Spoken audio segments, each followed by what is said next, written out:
Good morning students, welcome back to our channel biology with Sheetal ma'am. मैंने आपको 11th class के 3 chapter करवा दिए, प्लांट किंगडम तक करवा दिए हैं। आज हम 4th चैप्टर करेंगे, एनिमल किंगडम। इसके बारे में पढ़ते हैं। अगर आपको मेरी वीडियोज़ अच्छी लगती हैं तो please do like, share and subscribe my channel. Now we have to start our chapter 4, animal kingdom.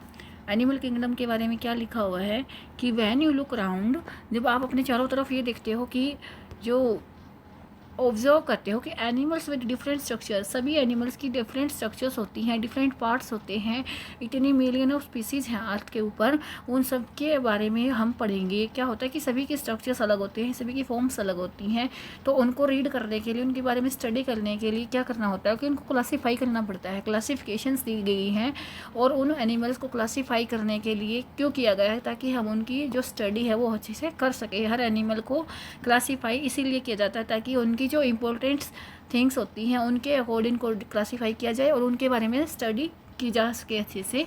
और हमने देखा बेसिस ऑफ, यहाँ पर देखो बेसिस ऑफ क्लासिफिकेशन, जो भी क्लासिफिकेशन होगी वो किसी न किसी बेस के ऊपर की जाएगी। ऐसे नहीं है कि रैंडमली हम क्लासिफिकेशन कर देते हैं, लेकिन कोई ना कोई बेस होता है जिसके ऊपर हम उसको क्लासीफाई करते हैं। तो हम पढ़ते हैं basis of classification. In spite of different its structure and forms of different animals, there are fundamentals features common in various individuals in relation to the arrangement of cells, body symmetry, nature of coelom, pattern of digestive system, circulatory system, reproductive system. ये बोल रहा है कि हर animals के अंदर जो arrangements होती हैं सभी में अलग अलग हो देखी गई हैं। हर एनिमल की जो उनके ऊपर जो हमने देखा कि जो क्लासीफाई की जाएगा किसके रिलेशन के साथ, किन की चीज़ों के साथ देखा जाएगा। सबसे पहले अरेंजमेंट ऑफ सेल, सेल की अरेंजमेंट कैसी है, बॉडी सिमेट्री कैसी है, नेचर ऑफ सिलोम कैसा है, पैटर्न ऑफ डाइजेस्टिव सिस्टम कैसा होगा, और सर्कुलेटरी सिस्टम और रिप्रोडक्टिव सिस्टम कैसा होगा। उनके अकॉर्डिंग हम उनको क्लासीफाई करते हैं। These features are used on the basis of animal classifications and some of them are discussed है। देखो यहाँ पर इन्हीं फीचर्स का यूज़ करके हम एनिमल्स को क्लासीफाई करते हैं। हर एनिमल्स के पैटर्न को देखेंगे और उसको क्लासीफाई करेंगे। और क्लासीफिकेशन के लिए मैंने आपको बता दिया कितनी सारी चीज़ें देखी जाती हैं। सबसे पहला क्या लिया गया है, level of organization. Level of organization में देखेंगे कि क्या पढ़ना होता है, किस उसमें देखा गया है। Through all members of animals are multi cellular. हमने देखा सभी के जो एनिमल्स होते हैं, मैक्सिमम जो मैमल्स होते हैं, एनिमल्स होते हैं, वो मल्टी सेलुलर होते हैं। All of them do not exhibit the same pattern of organization of cell. जो भी है कि सारे के सारे जो एनिमल्स तो होते हैं मल्टी सेलुलर, लेकिन सभी का जो सेल का पैटर्न होता है, अरेंजमेंट ऑफ सेल्स होती हैं, वो एक जैसा नहीं होता है, सभी का डिफरेंट ही होता है। फॉर एग्जाम्पल देखो, एग्जाम्पल के साथ देखते हैं। स्पंजेस में क्या होता है, the cells are arranged as loose cell aggregate. जो स्पंजेस में होती है ना जो सेल्स, वो लूजली अरेंज होती हैं। ऐसा नहीं है कि टाइटली स्ट्रक्चर्स में फिट हो रखी है, लेकिन वो स्पंजेस होता है उसमें जो सेल्स का अरेंजमेंट होता है वो लूज होता है। They exhibit cellular level of organization. कैसा होता है उनका, सेलुलर लेवल ऑफ ऑर्गेनाइजेशन होता है। Some division of flavour occur among the cells. कुछ एक जो डिविजन्स की गई हैं, एक्टिविटीज़ की गई हैं।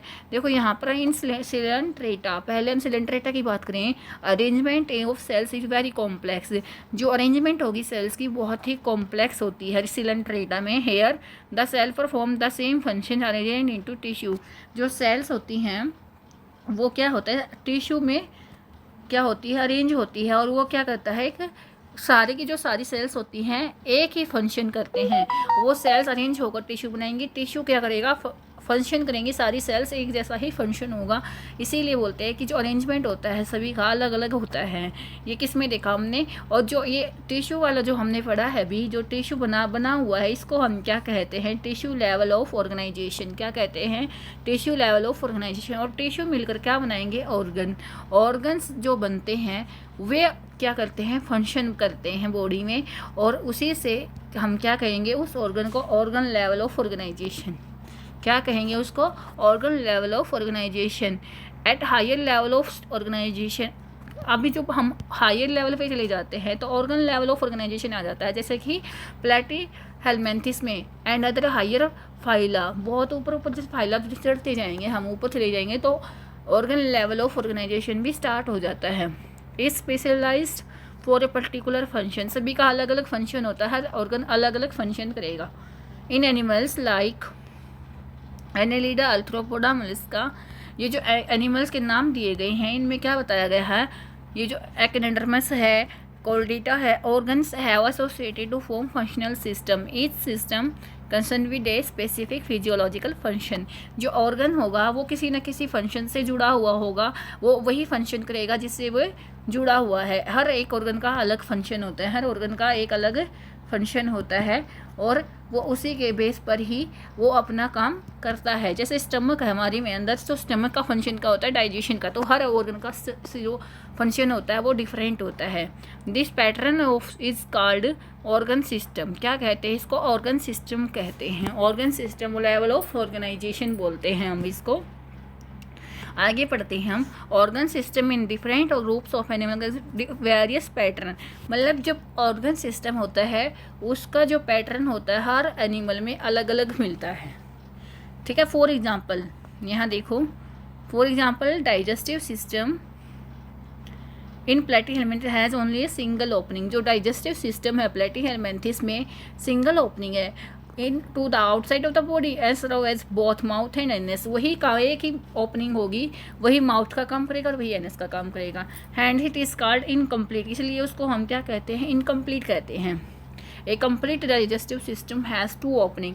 एक कंप्लीट डाइजेस्टिव सिस्टम के पास दो ओपनिंग होती है, एक माउथ की और एक एनएस की। सिमिलरली सर्कुलेटरी सिस्टम में बी ऑफ टू टाइप। इसी के अकॉर्डिंग हम देखते हैं कि जो सर्कुलेटरी सिस्टम होता है वो भी दो टाइप का होता है। पहला क्या है, ओपन टाइप, दूसरा क्या है, क्लोज टाइप। हम इसके बारे में पढ़ते हैं।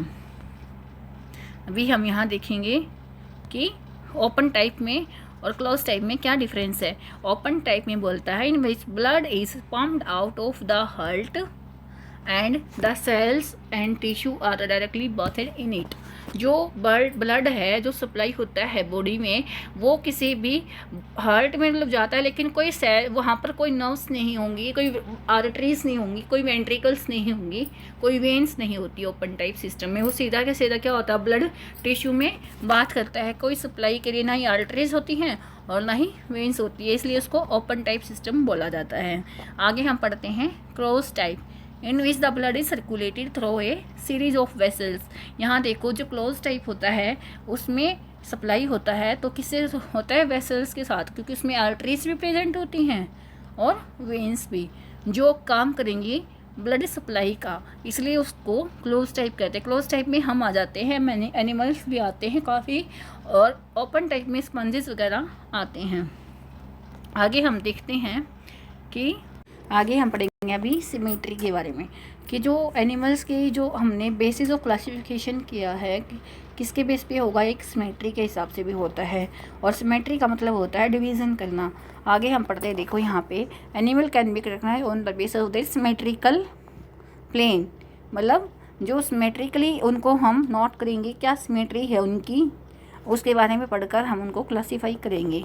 Any plane that process through the centre and does not divide in them into equal half when any plane. अब ये बोलता है सिमेट्री क्या होती है, एसिमेट्रिकल तो वो होता है, पहली बात एसिमेट्रिकल वो होता है अगर कोई ऑर्गेनिज्म है और उसकी वहाँ से कहीं से भी डिवाइड किया जाए तो वो उसको हाफ में डिवाइड ना करेगा, बिल्कुल कहीं से भी उसकी सिमेट्री नहीं बनेगी, कोई भी हाफ पार्ट नहीं बनेगा, चाहे उसको कहीं से भी कट करके देख लो, इसलिए उसको हम बोलते हैं एसिमेट्रिकल।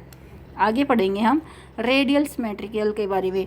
देखो मैं आपको यहाँ पर फोटो में दिखा देती हूँ। रेडियल सिमेट्रिकल भी होता है कि कहीं से भी हम कट करेंगे, चाहे ऐसे, देखो यहाँ से इन्होंने कटिंग कर रखी है तो क्या होगा कि वो दो हाफ में कट हो जाता है, वो जो बॉडी होती है वो टू हाफ्स में कट हो जाती है। The body divides the organ into two identical halves is called radial symmetry. हम उसको क्या कहते हैं, रेडियल सिमेट्री बोलते हैं। आगे देखो सिलेंट्रेटा टिनोफोरा, यहाँ पर देखेंगे हम क्या बताया है इसने। जो सिलेंट्रेटा होता है, जो टिनोफोरा होता है, एक्टिनोडर्मिस होता है, two kinds of body plane. इनके पास दो काइंड ऑफ बॉडी प्लेन होता है, जरूरी नहीं है कि एक ही हो, किसी किसी के पास दो भी हो सकते हैं, कोई एसिमेट्रिकल भी हो सकता है और रेडियल भी हो सकता है।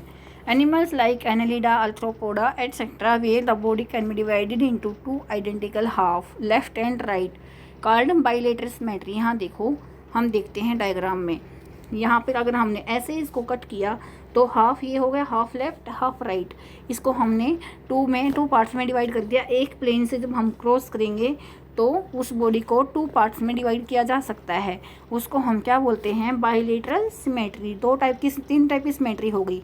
एसिमेट्रिकल, जो कहीं से भी डिवाइड करो तो वो हाफ हाफ में डिवाइड नहीं होगा। बाइलेटरल, कहीं से भी उसको कट करोगे तो वो हाफ में डिवाइड हो सकता है। और बाइलेटरल सिमेट्री, जो अगर हम बीच में से अगर कट करें तो बॉडी हाफ में डिवाइड हो जाएगी और उसका जो पार्ट होगा वो अच्छे से कट हो सकता है, अच्छे से डिवाइड होकर प्लेन में बट सकता है। इसी से आगे आता है ओडिप्लोप्लास्टिक ट्रिप्लोब्लास्टिक ऑर्गेनाइजेशन। सीलोम सेगमेंटेशन काफ़ी लंबा चैप्टर है, हम इसको नेक्स्ट वीडियो में करेंगे।